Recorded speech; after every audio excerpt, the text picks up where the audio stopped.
I was 13 and had been living in the train station for over a year. It had become my home. You could say I was just a kid, but I was far from it. The double life I mentioned in the previous episode was my new reality. A young thug growing wilder by the day, and a so called partner for the cops, hunting predators. The innocent 12-year-old looking for his mother was now slowly but surely killing his emotions.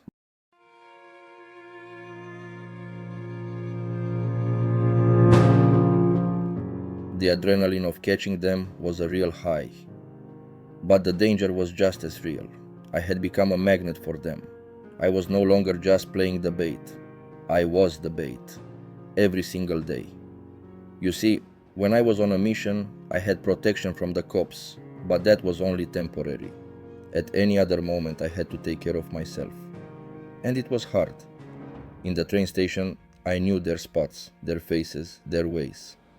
But the real monsters don't always look like monsters. They don't just lurk in the train station.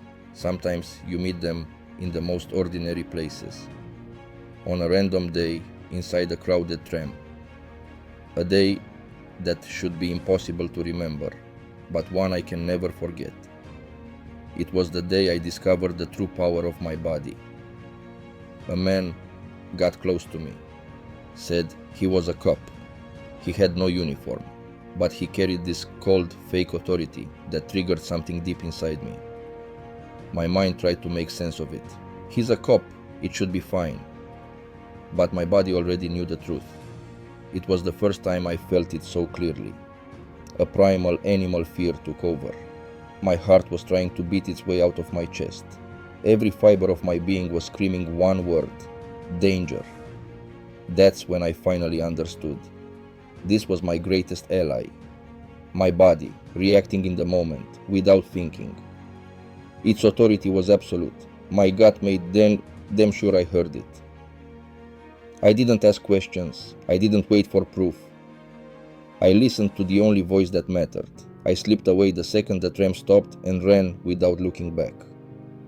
I remember vividly how fast I ran, only stopping when I reached the 10th floor of a building well over 2 kilometers from that station.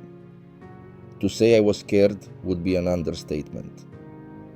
A few days later, I was back in the train station when I froze, staring at a TV in a restaurant window. I saw his face on the news. He was one of the worst predators out there. He wasn't just using the kids, he was ending their lives. That gut-wrenching fear, that internal alarm, had saved my life for the first time. My mind could be fooled by words, but my gut never lies. I had learned how to spot the wolves that hide behind a badge of authority. But what do you do when the wolf doesn't scare you? What do you do when he smiles and promises you the one thing you want most in the world? In the next episode, you will hear the story that stays with me forever. The day one of those wolves almost had me. The question is, when your mind says yes, but every inch of your body screams no, who do you choose to listen to?